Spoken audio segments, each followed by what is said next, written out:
Hey besties! Welcome back to the Celestial Vibes podcast. I'm Kristy Lynn, your cosmic bestie and guide through whatever weird, magical, spiritual, or just plain wild shit the universe decides we're diving into today. Now, you already know the drill. Before we even get started, let's set the vibe. Okay, so I want you to take a deep breath and just let yourself settle into this moment. This space is safe, unconditional, and held for you, for me, and for all of the aligned energies that are here to support and bring their wisdom. Only the highest, most soul-honoring energies are welcome here. So whether this is your first time tuning in, or if you've been vibing with me from the start, I invite you to open yourself up to what wants to flow through this episode.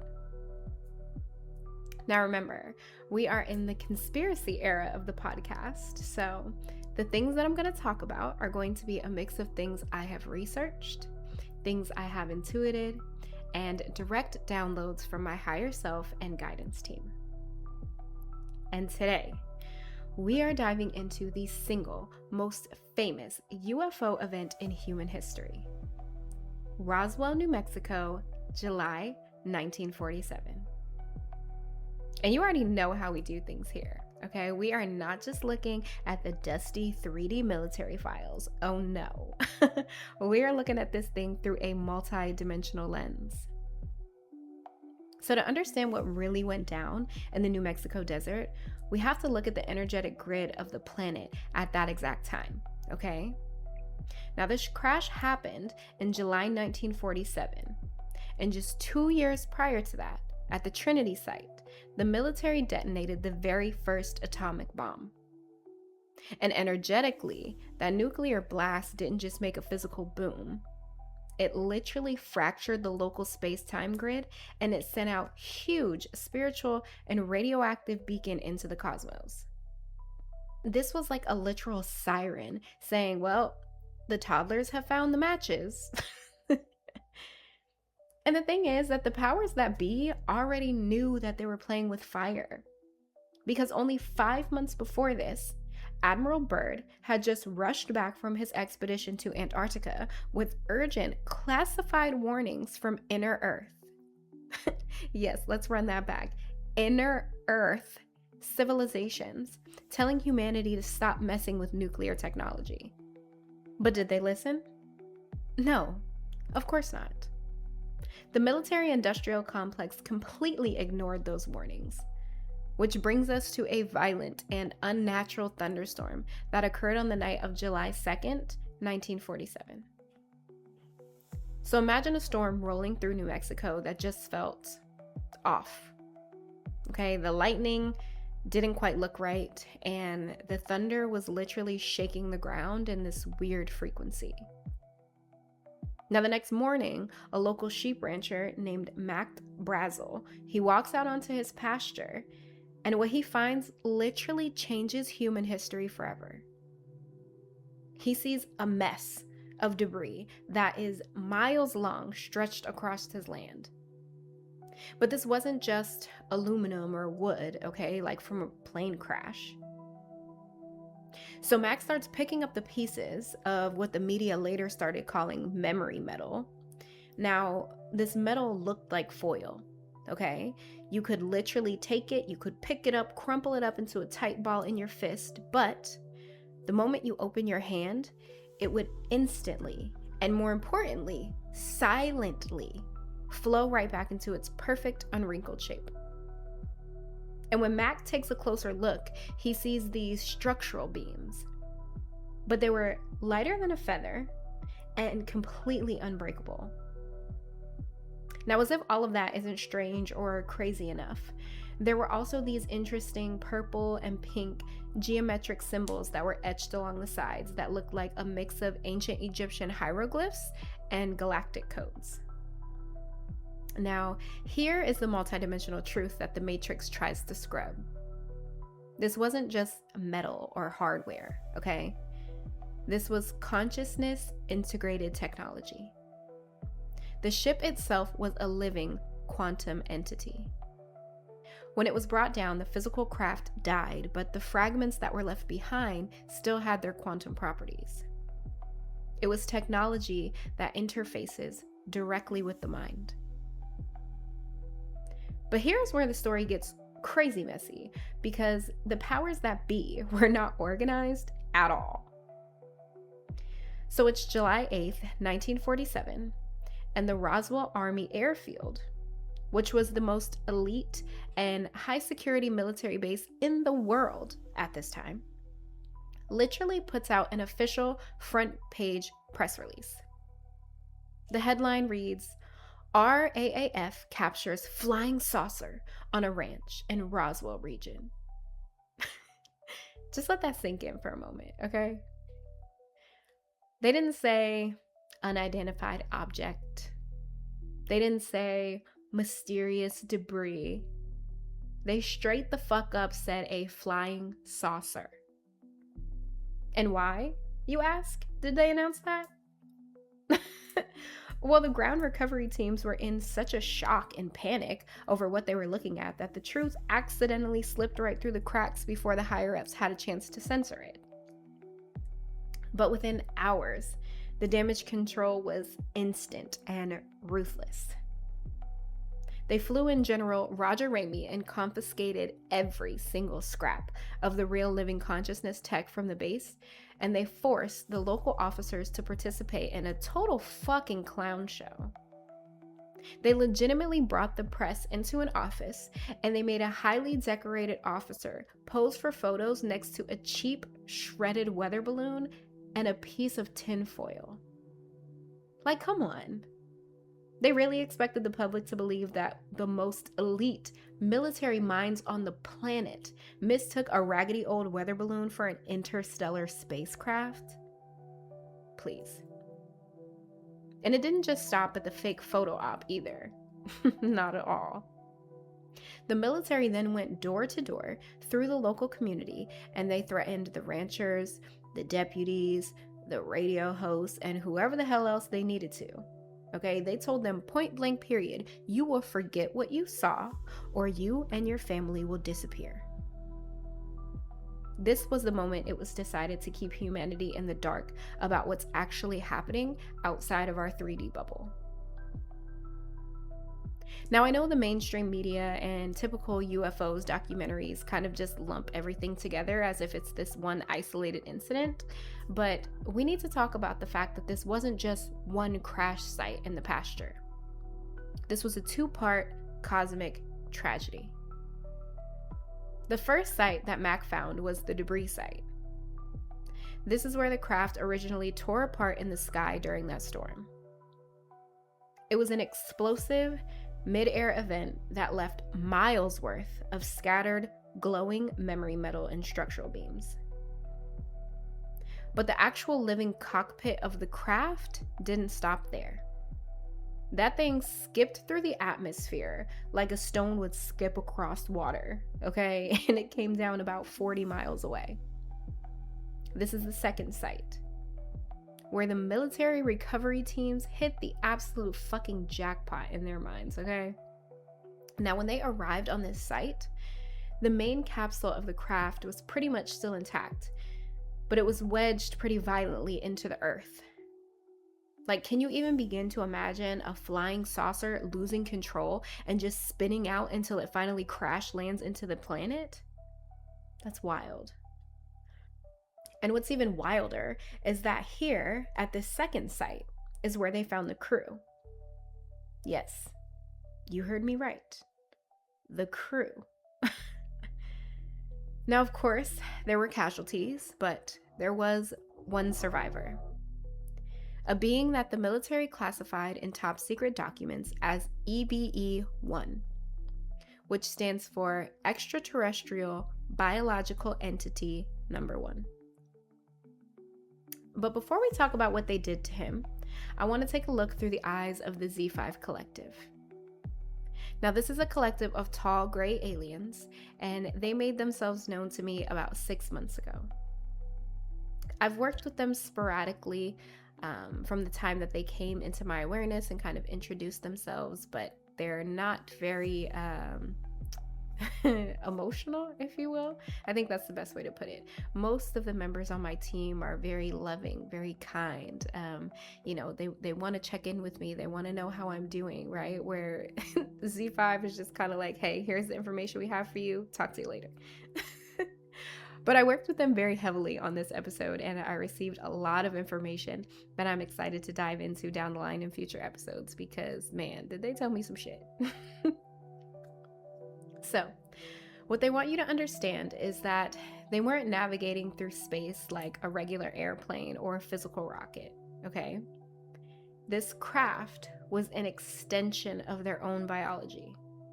Again, this was a living quantum entity. They navigated by anchoring into the natural electromagnetic grids and time streams of the planet. But when they hit the New Mexico airspace, it wasn't just bad weather that they hit.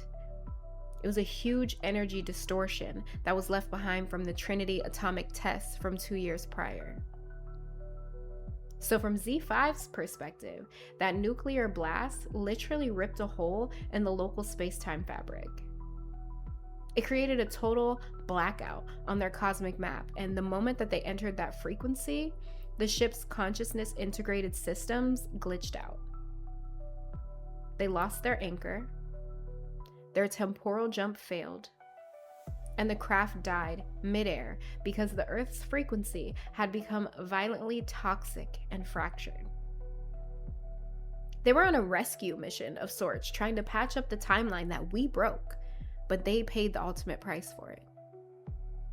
Which brings us right back to EBE-1, who was sitting in the wreckage of his ship and stranded in a low vibrational matrix. So let's really talk about EBE-1 because they love to say, he couldn't talk, he was telepathic, and he died a few years later. End of story. No. That is absolutely fucking not the story. Let's look at the reality of what that cosmic being endured. EBE-1 didn't have vocal cords because his species had evolved past the need for dense physical sound waves. He communicated through pure telepathy, pouring raw thought, emotion, and holographic memory directly into the minds of the terrified, low-vibrational military officers that were handling him. Can you imagine the fucking psychological trauma on both sides here? You have the military men who are totally trapped in fear, ego, and survival mode, suddenly having a cosmic consciousness flood their brains with telepathic data. They didn't know how to process it. They fucking thought that he was trying to brainwash them or attack them mentally, when in reality, he was just trying to speak to them. They rushed him to a heavily shielded underground bunker, which later became Area 51, and they put him into a literal cage. They treated this highly advanced, multidimensional traveler like a goddamn lab rat. They poked at him, they prodded him, and they tried to force him to explain how to reverse engineer the consciousness metal of his ship. But come on. You can't explain quantum, literally mind-driven technology to men who only understand bullets, oil, and combustion engines. It was like trying to teach calculus to a toddler. Now, as the days turned into years, EBE-1's biology started a slow, agonizing shutdown. Our 3D atmosphere was literally poison to him. The air was too heavy. The pollution was toxic. But more than any of that, the actual frequency of Earth was suffocating. He was trapped on a planet that was vibrating in dense fear, war, corruption, and he was severed from his collective consciousness grid. Imagine being a telepathic being who's used to a unified collective, and then suddenly you're locked in this concrete room surrounded by the static noise of human greed and fear. It was sensory and spiritual deprivation. He spent almost 5 years in that underground prison, but he didn't die of a disease. He died from energetic starvation and suffocation. His body literally gave up because our density was too much for his frequency to survive. But before he passed away, he left a psychic imprint on the walls of the facility, and this is something that Z5 Collective is still saying. Humanity is playing with forces they do not understand, and the timeline is fracturing. Now, what happened to the wreckage of that living conscious craft, you ask? Well, the military-industrial complex realized that they couldn't just study this craft in any standard hangar that they had because the technology was too volatile and way too advanced.